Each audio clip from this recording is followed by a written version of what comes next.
Magandang araw!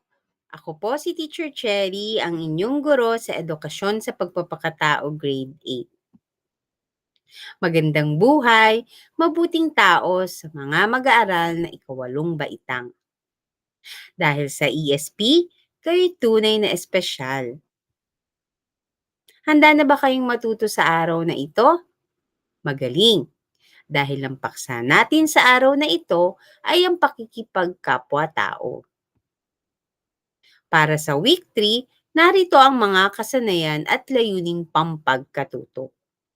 Nakapagsasanay sa pagiging mapagmalasakit sa pamamagitan ng pagiging sensitibo at wastong pagtugon sa pangangailangan ng kapwa.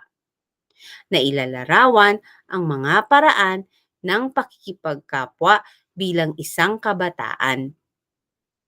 Naipaliliwanag na ang pakikipagkapwa-tao ay nakaugat sa kalikasan ng tao bilang panlipunang nilalang at naglilinang ng kanyang kaganapan bilang tao sa pamamagitan ng paglilingkod sa kapwa na indikasyon ng pagmamahal. Nailalapat ang mga paraan ng pakikipagkapwa bilang isang kabataan.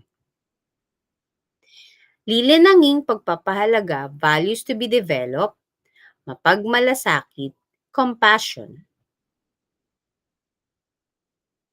Ang ugat at epekto ng pakikipagkapwa-tao sa paglinang ng kaganapan bilang tao. No Man is an Island. Narinig mo na ba ang katagang ito? Ito ay nagmula sa isang tula ni John Donne. Ang katagang No Man is an Island ay nagpapahayag na hindi natin kayang mabuhay ng mag-isa, na walang kausap at kasama sa pagharap sa problema. Bukod sa pamilya natin, andyan ang mga kaibigan na madalas ay kasama natin kapag masaya tayo. Sila ang mga taong na paglalabasan natin ng sama ng loob sa oras ng problema. Mga taong tumutulong sa atin sa lahat ng makakaya nila. Tinatawag natin sila bilang kapwa-tao. Kabilang din dito ang mga kilala o dayuhan na nasa ating paligid.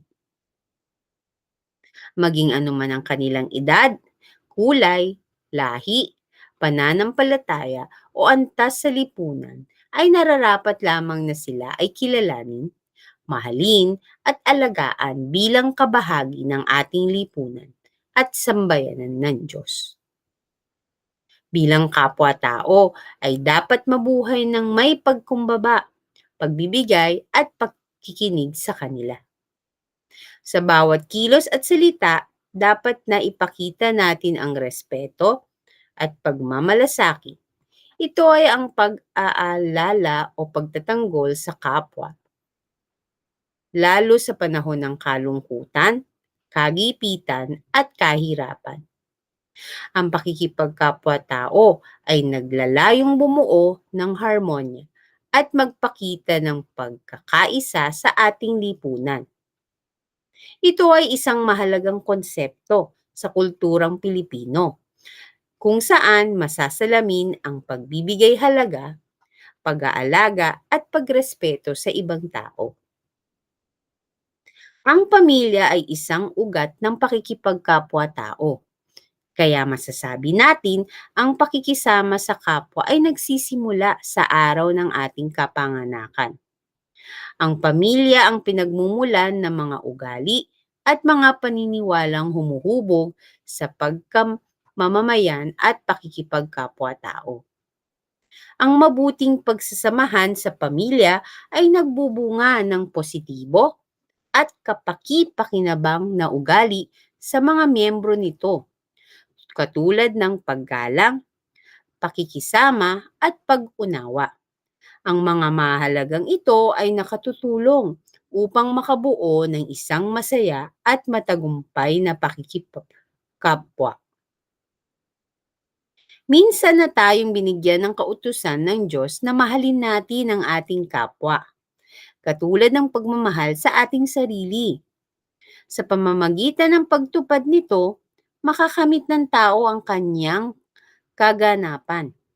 Ang makabuluhan at mabuting pakikipagkapwa ay isang paraan upang mapataas natin ang ating halaga bilang tao at bilang anak ng Diyos.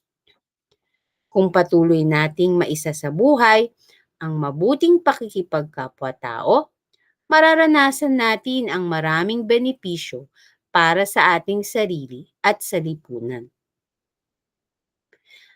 Narito naman ngayon ang mga sumusunod na mga makabuluhang epekto ng pakikipagkapwa-tao. Una, nakababawas ang mga pagkakabaha-bahagi at alitan.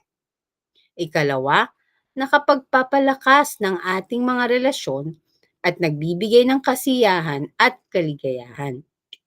Ikatlo, nakapagpapatibay sa pagkakaisa.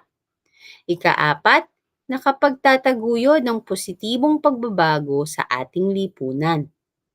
Ikalima, nakatutulong upang mapatibay ang mabuting imahe ng sarili. Ikaanim, nakatutulong sa mga pangangailangan ng ibang tao na may magbubunga rin ng pagtulong niya kung ikaw naman ang mangangailangan. Ikapito, nakadaragdag ng inyong kapayapaan sa buhay. Masarap sa pakiramdam walang kaaway. Maraming salamat sa inyong pakikinig. Sana ay may natutunan kayo sa araw na ito. Paalam!